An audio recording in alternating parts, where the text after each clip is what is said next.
que tiene como consecuencias temas de inclusión. Pues la movilidad es una de las cuestiones que incide en la calidad de vida.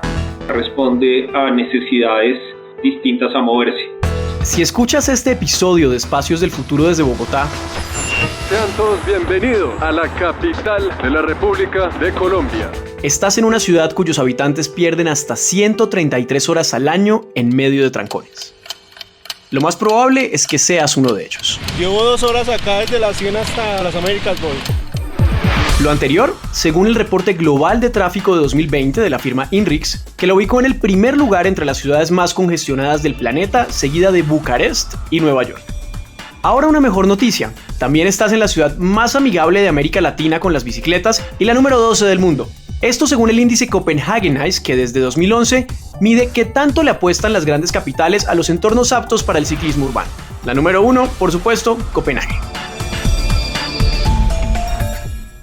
Hola, yo soy Nicolás Peñardila y en el episodio de hoy, con la ayuda de 5 expertos, navegaremos las posibles soluciones para un fenómeno que determina la experiencia de ciudad y de paso la calidad de vida de los habitantes de cualquier urbe: la movilidad. Amarillo y Semana Podcast presentan Espacios del Futuro. Conversaciones alrededor de los desafíos y los aprendizajes obtenidos para moldear las ciudades venideras. Expertos en desarrollo urbano, movilidad y sostenibilidad, 3 campos que deben trabajarse integralmente, reflexionan sobre cómo planear y transformar las urbes para habitar mejor el futuro. Espacios del Futuro. Conduce Nicolás Peña.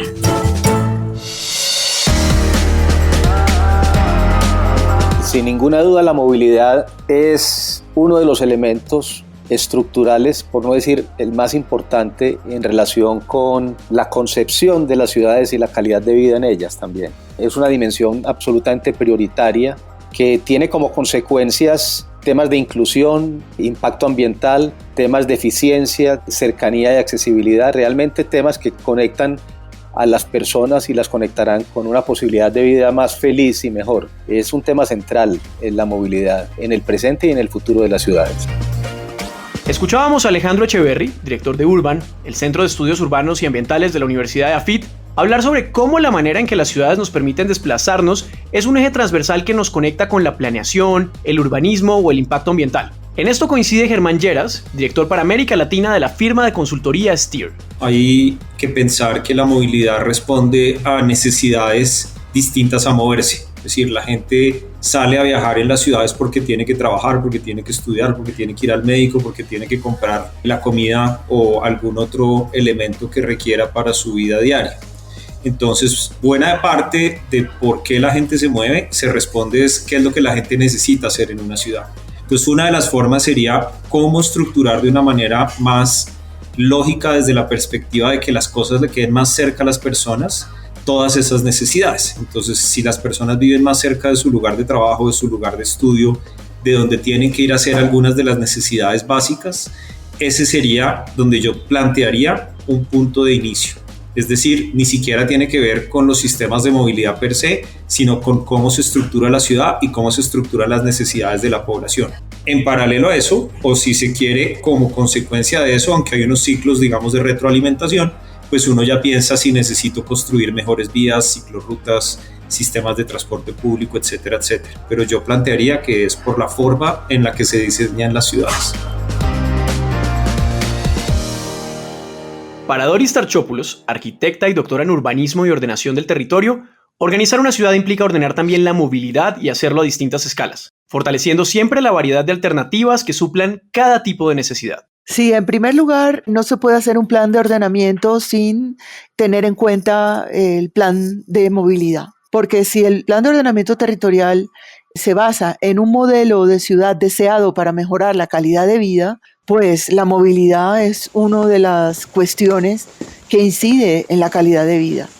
Hoy en día tenemos índices de horas de transporte, en la mañana 2 horas para llegar al lugar de trabajo y 2 horas en la tarde, que esto no puede ser posible y el ordenamiento territorial debe estar alineado con cuestiones que ayuden a mejorar la movilidad, con los distintos modos de transporte y a distintas escalas, a la escala regional aprovechando los ejes de transporte ferroviarios que tenemos abandonados, que por fin se están retomando, a la escala metropolitana, cómo conectamos la periferia con el centro, porque tenemos un movimiento pendular de todos los días, donde vemos en los mapas que la gente vive en periferia pero trabaja en el centro y todos los días tienen que hacer ese recorrido. Esto justamente nos conecta con el cuarto experto invitado a este episodio de Espacios del Futuro.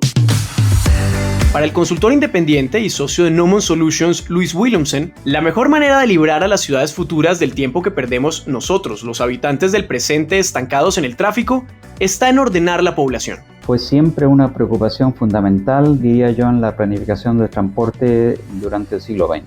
Construyamos más carreteras para poder absorber el crecimiento del automóvil particular, que se ve como inevitable en la medida que las personas ganan más dinero. Hay más riqueza en el país. La motorización, el vehículo individual, motocicleta primero y más adelante un automóvil, se veía como una forma de mejorar el estándar de vida, la calidad de la vida. Por otra parte, la calidad de la vida empeora cuando estamos en un trancón. No hay nada más frustrante que estar detenido o semidetenido en un trancón. Hoy en día también conscientes de que estamos respirando un aire particularmente contaminado. El trancón genera más contaminación y más emisiones de gases de efecto invernadero, fundamentalmente el dióxido de carbono. Hoy no es la preocupación principal, diría yo, y hay suficiente experiencia internacional para poder sostener con bastante seguridad de que el trancón no se va a eliminar mañana y que no hay ninguna solución técnica para eliminar el trancón. Las soluciones que podrían eliminar el trancón eventualmente son: 1, vivir en ciudades más pequeñas que no sufren tan profundamente de este problema; 2, poder hacer más labores a corta distancia, incluso en casa, de manera de no tener que viajar tanto como estamos viajando en este momento, y en ese sentido las ciudades grandes como Bogotá o incluso Medellín. Si no podemos distribuir mejor la población, vamos a seguir empeorando la calidad de vida, ya sea a través de los trancones, de los largos viajes al trabajo o a cualquier otra actividad que son altamente frustrantes. ¿Recuerdan eso de la ciudad de los 15 minutos? Esa idea que hemos explorado en episodios anteriores de que los habitantes puedan tener en las inmediaciones de su vivienda las alternativas de trabajo, entretenimiento, educación o salud que necesiten. Para Roberto Moreno, fundador y presidente de Amarillo, ese modelo de ciudad también nos reconcilia con el medio ambiente. Que podamos tener centralidades, entonces la ciudad de 15 minutos en la cual esté todo cerca a la casa, porque al ser un desarrollo ordenado todos nos apropiamos de los espacios y se vuelve una ciudad incluyente.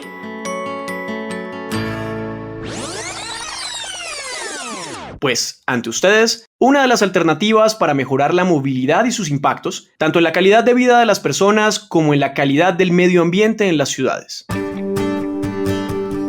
Alejandro Echeverry, director de Urban. Cuando uno habla de movilidad, no únicamente está hablando del transporte público, el transporte privado o el metro o sistemas de escala mayor. Uno habla de la secuencia que las personas tienen en su vida cotidiana en relación con que los llevan de un lugar, de un origen a un destino. Y hay un porcentaje inmenso, muy grande de esos trayectos que se hacen a pie. También se pueden hacer en modos, dijéramos, mucho más limpios como la bicicleta, y pueden después integrarse, dijéramos, a trayectos más largos con otros sistemas de transporte. Entonces, ese concepto, dijéramos, llamémoslo la movilidad de la última milla o las zonas más cercanas, que es en relación con los servicios que uno tiene cercanos a su casa, es absolutamente importante. Doris Tarchopoulos, doctora en urbanismo. Tener sectores autosuficientes donde, con esa jerarquía vial y la mezcla de actividades, sectores autosuficientes donde se pueda resolver la vida cotidiana. Como en aquel dicho sobre la montaña, en vez de tener que llevar gente a los servicios, lograr que todos los servicios necesarios vayan a la gente.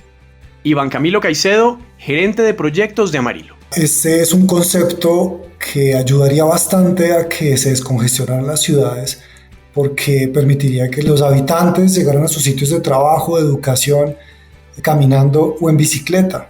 La idea de la ciudad de los 15 minutos es eso, es acercar al peatón los servicios y reducir los desplazamientos que requieren de transporte público.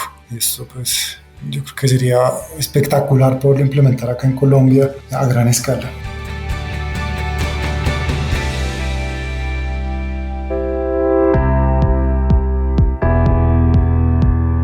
Como lo plantea Germán Lleras, la premisa de la que podemos partir es que, aún sin pensar en la diversidad de medios de transporte, y ya llegaremos allá, entre menos viajes, sobre todo viajes largos, debamos hacer los habitantes en nuestra vida diaria, va a ser mejor para todos. La forma de atender las necesidades de cambio climático, digamos, la receta no es de un solo plato, llamémoslo así, sino que hay que verlo con todos los platos de la comida, si se quiere, del día entero. Entonces vuelvo y digo, ¿cuántos viajes se hacen? ¿Qué tan lejos sean esos viajes? Es decir, ¿cuántos kilómetros se recorren? ¿En qué modo de transporte se hacen? ¿Y con qué energía o qué tipo de motores o qué tipo de tecnología se utilizan para completar esos viajes? Para Luis Willumsen, los 3 elementos que han transformado la planeación de transporte en el mundo nos permiten vislumbrar la agenda futura de las ciudades en este tema. Todavía no percibimos la importancia de los cambios que están ocurriendo, ni siquiera aquí en Europa. El campo de la planificación del transporte, para mí, hasta el año 2000-2010 probablemente era un campo relativamente estable. En los últimos 10 años se ha transformado en un campo que está casi en perpetua revolución y cambio. Y la tecnología es una de las mayores fuentes de cambio en este sentido. No es el único, pero es una de las mayores fuentes de cambio. La tecnología influye por lo menos en 3 formas. Uno, que es lo más directo que uno ve, son las nuevas formas de movilidad, como es el alquiler de bicicletas, el patinete eléctrico. Aquí en Europa vemos automóviles eléctricos, también para alquiler por minuto, de manera que uno no necesite ser dueño de un coche para utilizar un coche solamente cuando lo necesita. El segundo, aunque no es nuevo, pero sí se ha incentivado mucho con la pandemia, es el trabajo remoto. Un elemento que transforma para bien los patrones de movimiento.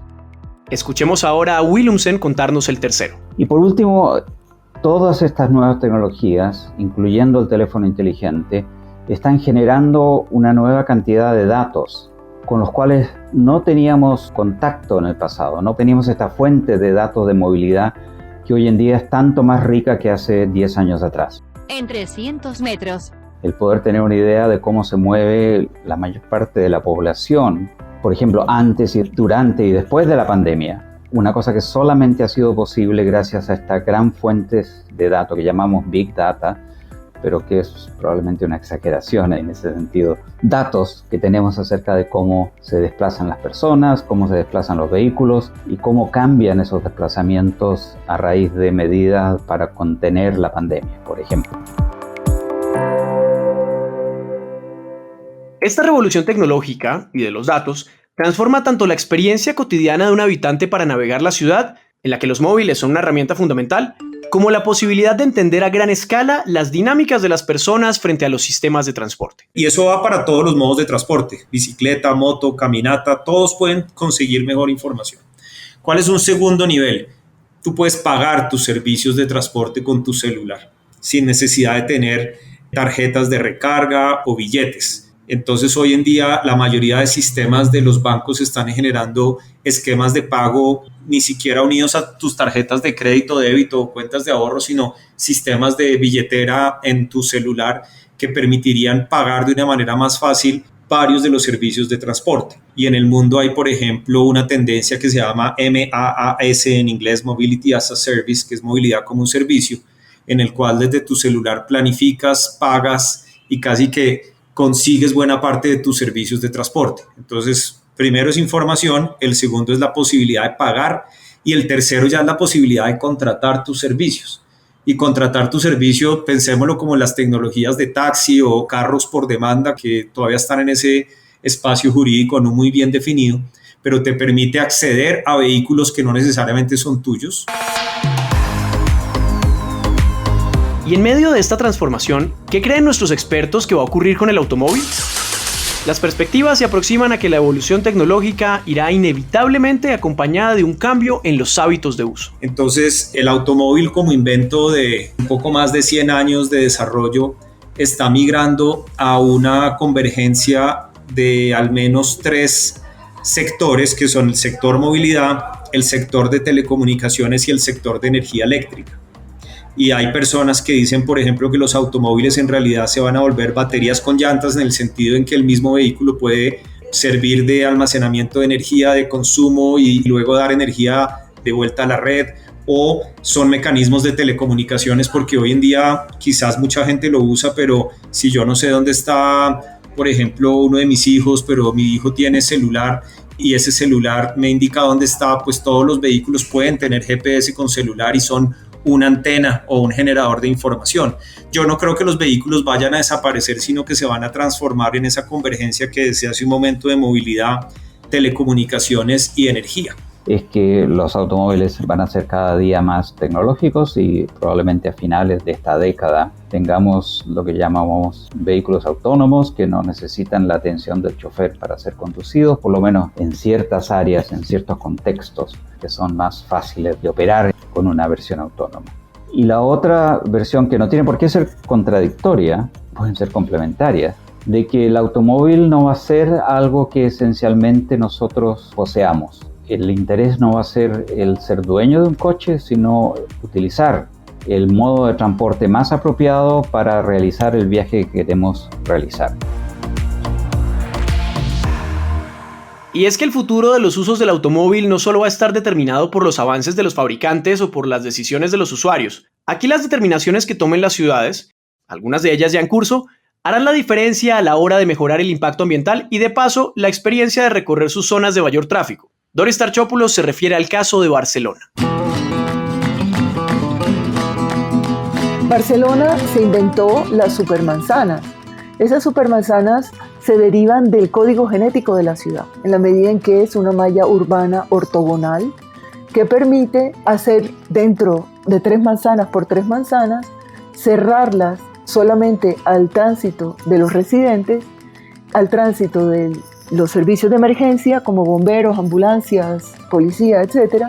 y cerrarla para que haya espacio público y vegetación para los residentes, para que se puedan movilizar y la bicicleta y caminar al interior de esas manzanas, y el tráfico se deriva al borde de esas 3 manzanas. Quiere decir que se crea una supermanzana a partir de 3 manzanas por 3 manzanas.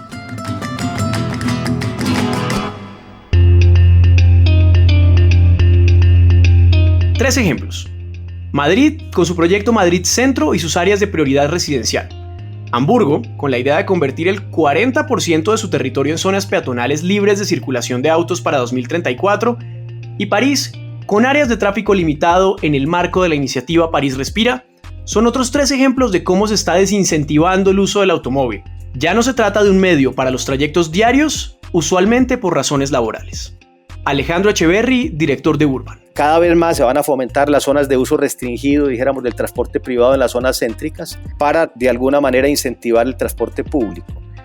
Realmente los vehículos y los carros van a terminar de alguna manera prestando un servicio, sin ninguna duda, pero un servicio, dijéramos, menos urbano en el sentido, dijéramos, del día a día en los centros, sobre todo más congestionados, y más de alguna manera de un servicio familiar y personal para trayectos distintos y más aleatorios. Escuchemos ahora a Willumsen. Controlar el crecimiento del uso del automóvil, y para ello existen medidas conocidas como la tarificación por congestión en las zonas más congestionadas, que cobra en el fondo por las emisiones que los vehículos están generando cuando circulan y cobra por las demoras que están generando en el resto del tráfico cada vez que un nuevo vehículo se incorpora a un área que ya está empezando a estar congestionada. Esos son costos que tiene la movilidad que las personas no perciben normalmente, y introducir ese costo ayuda a producir decisiones individuales que responden mejor a un óptimo social.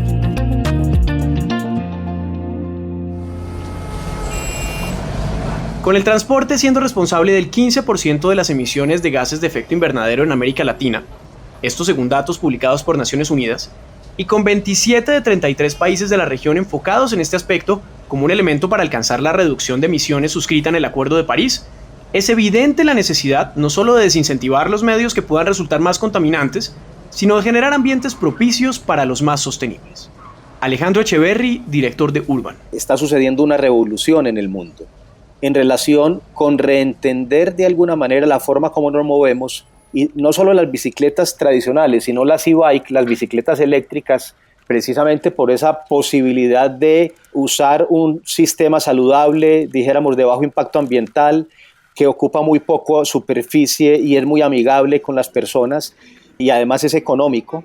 está revolucionando realmente y rediseñando con transformaciones de infraestructura muy grandes como están sucediendo en París, en Milán, incluso en Bogotá en algunas partes, y Medellín también lo ha hecho parcialmente, en relación con el uso de la bicicleta. Para Echeverry, además, el ejemplo de las ciclovías demuestra que es posible resignificar los usos urbanos para el transporte. El espacio urbano y las calles, los parques, los diferentes lugares no se tienen que usar de la misma forma las 24 horas del día, dijéramos los 8 días de la semana. Las ciclovías cierran las vías principales los fines de semana y esto posibilita generar grandes corredores de conectividad como grandes parques, dijéramos, colectivos de movilidad activa y de alguna manera de trote, de puntos de encuentro. El futuro en las ciudades viene realmente en donde tenemos que hacer un uso mucho más inteligente del espacio urbano. Yo creo que las ciudades del futuro no va a ser necesario construir tanto, sino reentender el uso y los horarios de uso, dijéramos, de la ciudad. De la mano con estos usos mixtos, Iván Camilo Caicedo, gerente de proyectos de Amarillo, se refiere a una planeación urbanística en la que se contemplen espacios significativos para peatones y bicicletas. Yo creo que no hay nada más sostenible que caminar y montar en bicicleta. Pero no es solamente la cercanía con los sitios, sino que los urbanismos tengan previstas pues, unas especificaciones amigables con el peatón y con el ciclista. Esto es, pues, unas intersecciones adecuadas, unas ciclorrutas bien señalizadas, bien construidas, que no se inunden, que no tengan obstáculos, y lo mismo para los peatones, bien iluminadas, que sean seguras. El tema de la seguridad en este caso sería fundamental, por ejemplo acá en Bogotá o en la sabana de Bogotá. Aquí Tarchopoulos agrega la importancia de comprender la geografía de cada ciudad y de ponerla al servicio de la diversificación de los medios de transporte. Pues nosotros como urbanistas lo que tenemos que mirar es cuál es el código genético de la ciudad en cuanto a los espacios para la movilidad.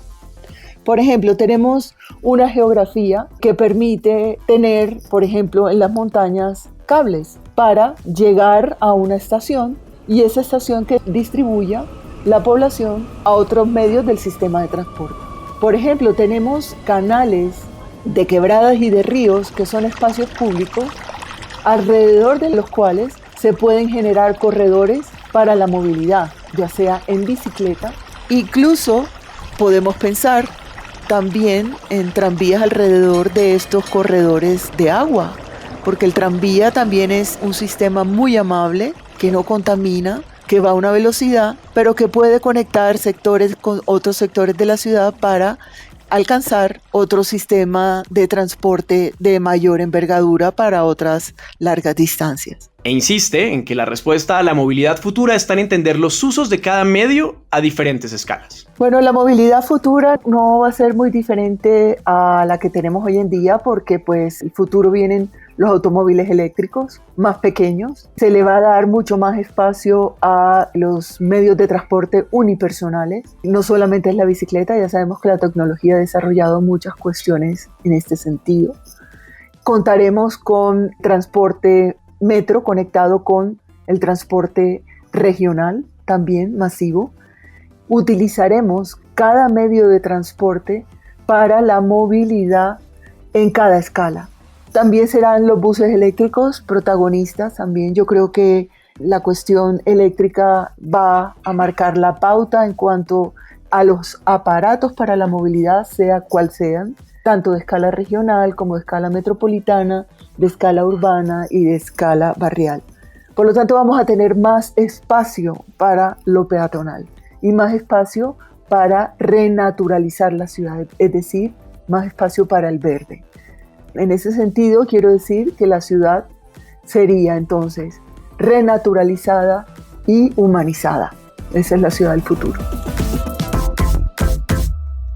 En esto coincide Willumsen, a la vez que recomienda enfocarse en las ciudades intermedias como el escenario perfecto para incentivar estos modelos más sostenibles de transporte.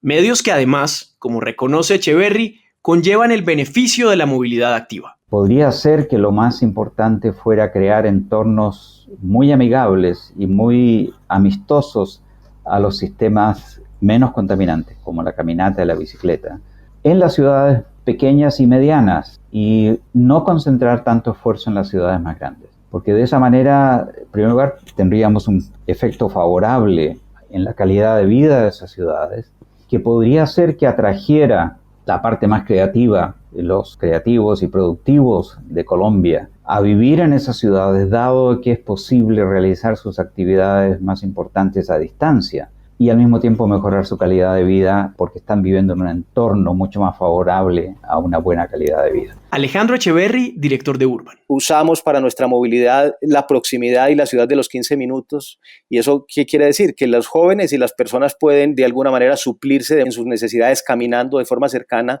Si la movilidad también es más activa, quiero decir que usan la bicicleta, la caminata, pero también el transporte público, pues estamos solucionando también un problema de salud, dijéramos, que va a tener unas consecuencias muy positivas. Concluye Germán Lleras que en este ecosistema la respuesta siempre estará en lo público y en entender esos modelos de transporte como el espacio de las oportunidades y, por qué no, de la transformación hacia la sostenibilidad. Un transporte en el que las personas que hayan escuchado este episodio no tengan aún 132 horas en el tráfico para pensar otras soluciones. Entonces, buena parte del futuro del transporte público en las ciudades colombianas es en dónde se va a poner en términos de las prioridades que tienen las ciudades. Y en esa medida, yo estoy de acuerdo con una línea de pensamiento que actualmente dice que el transporte público es tan importante como el agua, la energía, el gas o las telecomunicaciones, tener internet, por ejemplo.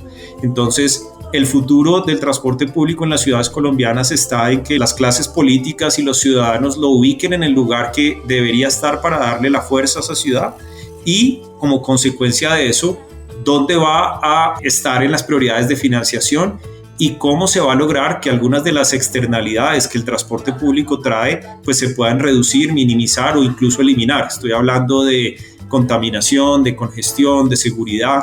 ¿Cómo hacer para que su administración y su entrega del servicio se haga bajo la premisa de minimizar todas esas condiciones que son, de alguna manera, no puede pensarse que no se van a ocurrir? Si hay circulación de vehículos, lo más seguro es que haya congestión. Entonces, ¿cómo hacemos para que esa sea la menos posible? Igual con la contaminación y con la accidentalidad.